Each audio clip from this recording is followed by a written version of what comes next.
E no Laudato Si de hoje, nós recebemos o especialista em planejamento urbano e ambiental e diretor técnico da Associação para a Recuperação e Conservação do Ambiente, o Gerson de Souza Arraes Neto.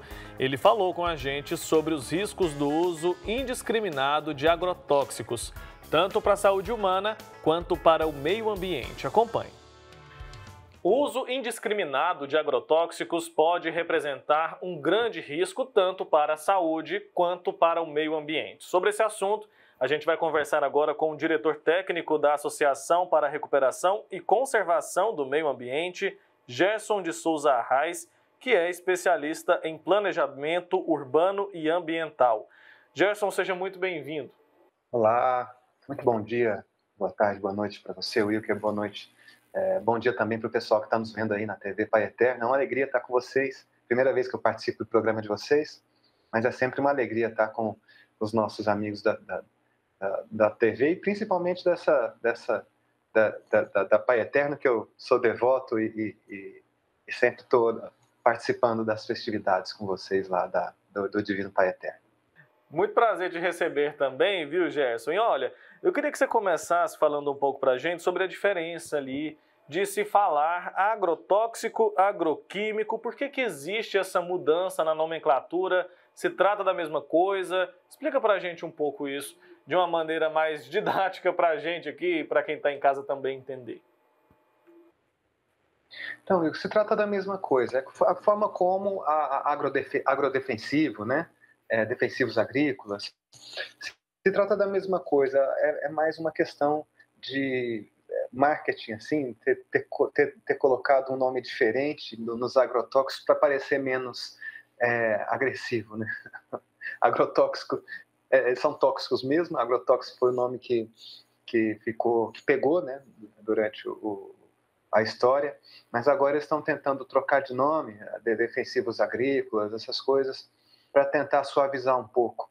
De qualquer maneira, eles são uma ferramenta importante no processo de evolução da agricultura, mas, ao mesmo tempo, com uso discriminado, são muito perigosos, principalmente pela forma, quando eles não têm uma regulação a partir dos órgãos de vigilância sanitária e vigilância de saúde pública rigorosa, como nós estamos tendo agora, nesse período desse último governo federal, onde quase 500 novos agrotóxicos são liberados por ano.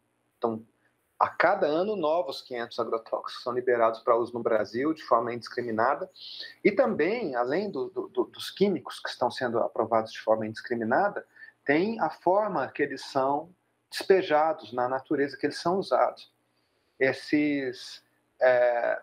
Essas pulverizações feitas de avião, você não imagina, Wilker e amigos que estão nos acompanhando de casa, o quanto elas são perigosas e nocivas e assassinas, porque eles passam por cima espalhando sem controle, sem saber onde está batendo aquele agrotóxico. E isso vale para todos os agrotóxicos. Certo. Tem como a gente se blindar disso, ou pelo menos se proteger de alguma maneira? Por exemplo, na hora de escolher um alimento, que cuidados a dona de casa ali deve ter para evitar consumir um produto que tenha muitos agrotóxicos? Porque a gente sabe que eles podem provocar, sim, diversos danos à saúde. Você ainda mencionou que o governo federal liberou centenas ali, né, de novos agrotóxicos. Então, eu tenho certeza que isso vai parar na mesa dos brasileiros, vai parar também no organismo da gente. Isso é muito prejudicial para a saúde. Tem como me defender disso de alguma maneira? Pois é, o que eu te dizia, o grande problema dessas pulverizações por avião é que elas vão jogando sobre a lavoura e do lado, quando tem um vizinho construindo um pequeno produtor de cenouras ou produtor de alfaces, sobra, né? O avião vem, ele não desliga quando acaba, ele não tem como cortar que está ali o final da lavoura. E os ventos também carregam. Então pode ir na produção do vizinho, vai para dentro dos córregos, eles passam por cima de matas ciliares de córregos com essas pulverizações. Essa água depois, esse agrotóxico não se dissipa mais na natureza, ele fica ali. E todos os cursos d'água do Brasil estão contaminados com agrotóxicos por números de pesquisas feitas pelas empresas de saneamento. O que a gente pode fazer nós aqui em casa? A gente tem, sim, alguns produtores que produzem sem agrotóxicos, são alimentos feitos de forma orgânica ou de forma agroflorestal ou agroecológica.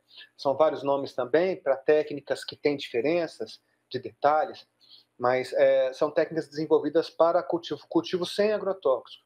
Quando eles precisam, por exemplo, combater um pulgão, usa o fumo diluído em água, em álcool, usa coisas que se dissipam na natureza rapidamente, né, e que não são tóxicas, não são permanentes, não são químicos industriais, e assim conseguem mais qualidade no alimento. É claro, aqui em Goiânia, quem está morando em Goiânia, é possível encontrar alimentos orgânicos nos supermercados, ele talvez seja inclusive um pouco mais caro, e é possível procurar também produtores que façam isso e que vendam por sistemas como o CSA, que é Comunidade de Sustenta Agricultura. Então, é uma comunidade de produtores, eles fazem o CSA, buscam grupos de pessoas nas cidades querendo comprar e vendem as cestas prontas, preparadas, que nesse caso nós da comunidade aqui já compramos um pacote meio fechado, mas sabendo que esse pacote ajuda o produtor a se manter de forma sustentada, né? Não precisa ficar depois procurando gente para vender, porque ele é uma pré-venda, ele vende antes de colher. Então, o CSA, as Comunidades de Sustenta Agricultura e outras técnicas de circuito curto de comercialização de hortaliças são todas muito interessantes e, inclusive, precisam ser encorajadas. Você sabe que a gente da igreja também temos que entrar nessa, não é, Wilker? Eu acho que a igreja é o lugar certo para abrir esses espaços de contato entre os pequenos agricultores que produzem de forma sustentável e a comunidade que quer consumir produtos mais saudáveis. Eu acho que o espaço paroquial é o local de encontro. Com certeza, para né? essa comercialização saudável precisa ser feito. A gente precisa meio que assumir também essa responsabilidade, né, de exigir que os produtores façam isso, né, façam o seu trabalho de uma maneira mais saudável, né, utilizando de uma maneira mais equilibrada e mais inteligente. Por falar nisso, tem se desenvolvido também aqueles agrotóxicos ali, ou não são agrotóxicos, né, são defensivos ali, biodegradáveis, né? Explica pra gente como que isso funciona, essa tecnologia. Isso é viável? Funciona para a agricultura num país tão grande como o nosso? A gente tem, pelo saber tradicional nosso, uma série de coisas que podem ser feitas sem precisar dos químicos industrializados. De qualquer maneira, a possibilidade de surgimento de novas tecnologias é sempre fantástica, mas isso é regulado pela Anvisa, pelas agências do governo federal de vigilância e de organização e de licenciamento desses produtos. No estágio que nós estamos, com as agências governamentais licenciando todo tipo de venenos, inclusive, a gente fala, são 500 por ano, eu digo 500 por ano, quer dizer que nos últimos 13 anos foram quase 1.500 mesmo, novos agrotóxicos liberados, mas eles não usam todos, porque muitos desses agrotóxicos são usados pelas indústrias, que são pouquíssimas indústrias mundiais que produzem esses agrotóxicos. Bayer, Monsanto, são essas grandes indústrias de agronegócio, são pouquíssimas, mas eles fazem uma grande variedade de carteira de produtos para conseguir manter monopólio, para conseguir manter uma vantagem comercial na comercialização desses venenos. Mas a gente tem, então, dentro já da agricultura, das tecnologias de agroecologia e agrofloresta, uma série de produtos naturais, inclusive, por exemplo, folha de mamona, que você tritura e dilui na água, e esse é um grande defensivo contra certa espécie de praga. E também algumas técnicas de manejo que evitam, por exemplo, que as raízes criem fungo. Então, nas técnicas agroflorestais e agroecológicas, eles já têm uma série de técnicas de manejo que evitam, né, você precisar usar o químico. Gerson, vou ter que pular aqui, né, cortar direto já para o final da nossa conversa, porque o nosso tempo terminou. Te agradeço, viu, pela sua participação aqui, pelo seu tempo com a gente. um assunto muito importante. Foi muito bom te receber, tá bom? Até uma próxima oportunidade. Muito obrigado, muito bom dia para todo mundo. Bom dia, tchau, tchau.